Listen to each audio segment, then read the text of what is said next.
Hi everyone, welcome back to Mama Nature's Kitchen.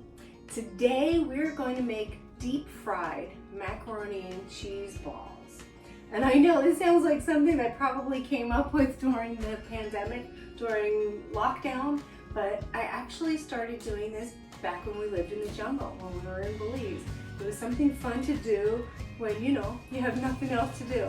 If you are on the paleo diet or if you are doing Atkins, this is not a recipe for you, so go ahead and skip on to the next one.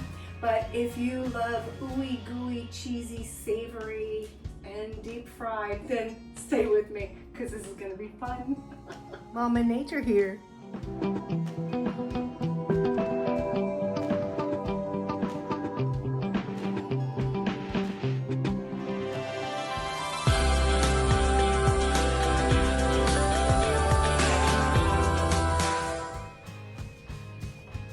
Okay, we're going to start by combining our breadcrumbs with our seasonings. So this is the salt and pepper, paprika, and a little bit of chili powder.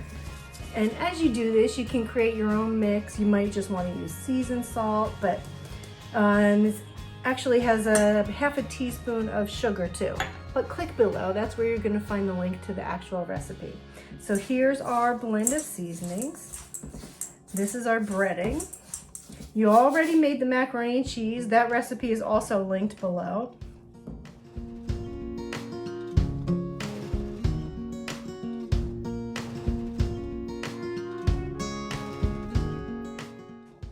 And we're going to go ahead and add 3 tablespoons of milk.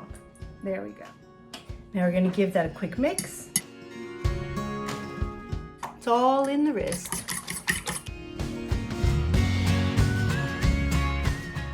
All right, so now that's ready to go. I took my macaroni and cheese and I put it into a plastic bag and then I froze this. So this is nice and solid. In about an hour or two, I'm going to cut this into 9 little bars, okay? And then this is going to be our macaroni and cheese bars. Once it was partially frozen, I cut the bag off and just sliced it into 9 little bits, okay? So these are going to be our macaroni and cheese balls. Not exactly balls, but they're going to be a lot easier to handle in the pan. So what I'm going to do now is take the partially frozen mac and cheese, get it in my egg mixture, okay, and then we're going to come over into the breading. This is why I'm wearing gloves. Not only is it sanitary, but I keeps the egg and breadcrumbs from getting under my fingernails. So there you go. It's all coated. I'm going to put it right back on here for when we're ready to put it in the oil.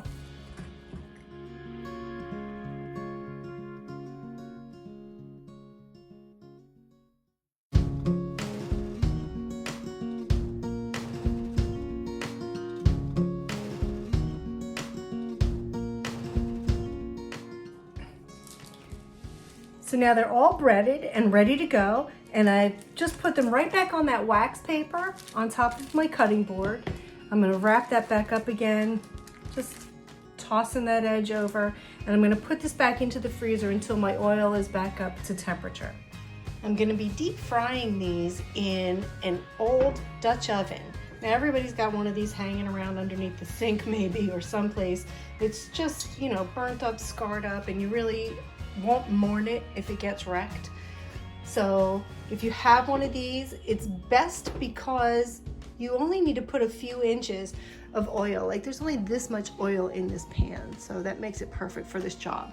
I have a Fry Daddy, but the Fry Daddy you have to put in several quarts of oil sometimes because the basket doesn't reach all the way to the bottom, and well, it's a little bit wasteful, and maybe, I don't know, I just don't feel like it. So we're gonna do it on the stovetop this time. You can see the temperature is just about at 350.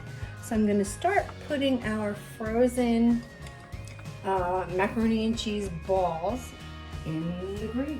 Plucked them out of the freezer. And I'm going to very gently put them in, just a couple at a time.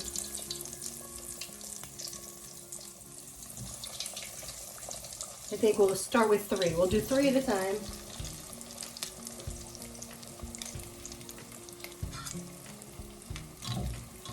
There we go.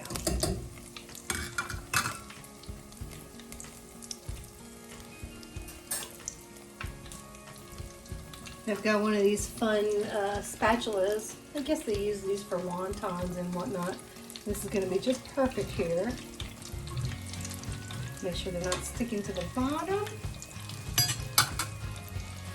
My temperature's just starting to go over 350, so I'm going to lower the flame a little bit. We don't want to scorch them. And of course they're frozen in the middle, so they have to take a little bit of time to make sure that they're cooked all the way through. Because when they're done, it's just going to be this ooey gooey, oh my gosh, treat.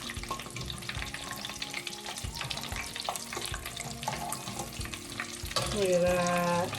Oh boy, oh boy.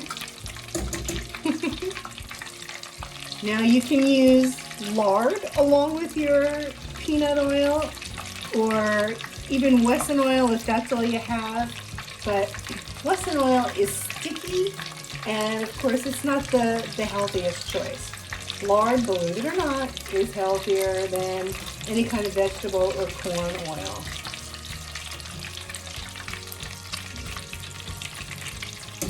Those are looking pretty good. I'm thinking 2 or 3 minutes ought to get her done. I want to keep an eye on both sides and make sure that it's not getting too golden, you know. There we go. It's looking pretty good. Alright, this one looks good. Taking it right out of there. And I've got a paper towel here on a plate to catch them.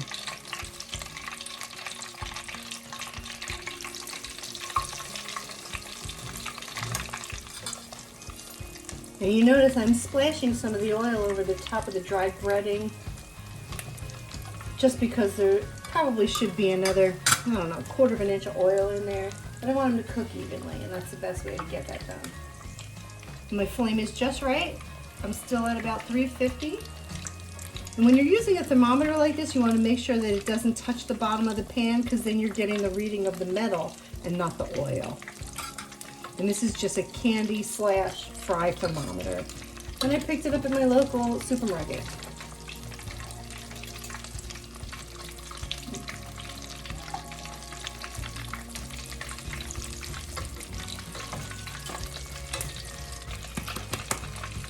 Oh boy, I wish you could smell this. Favorite invite smell-o-vision? Oh, I'm gonna have you hooked. All right, you ready? This is where the rubber meets the road. They're steaming hot, piping hot. Look at that. Oh, you see the steam rising up off of that? It's just incredible. Ready? Hope I don't burn myself.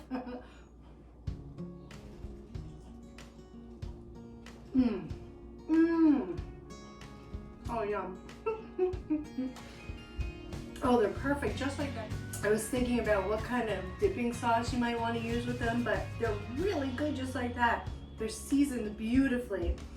It might be good with tomato sauce or even hot pepper, whatever your personal, or sweet and sour sauce. That'll be fun too. Sky's the limit. Your imagination is the limit. You know, this is the part where I tell you, okay, if you like this video, please click like. And if you want to see more of what I do, subscribe to my channel. Until next time, Mama loves you. Bye now.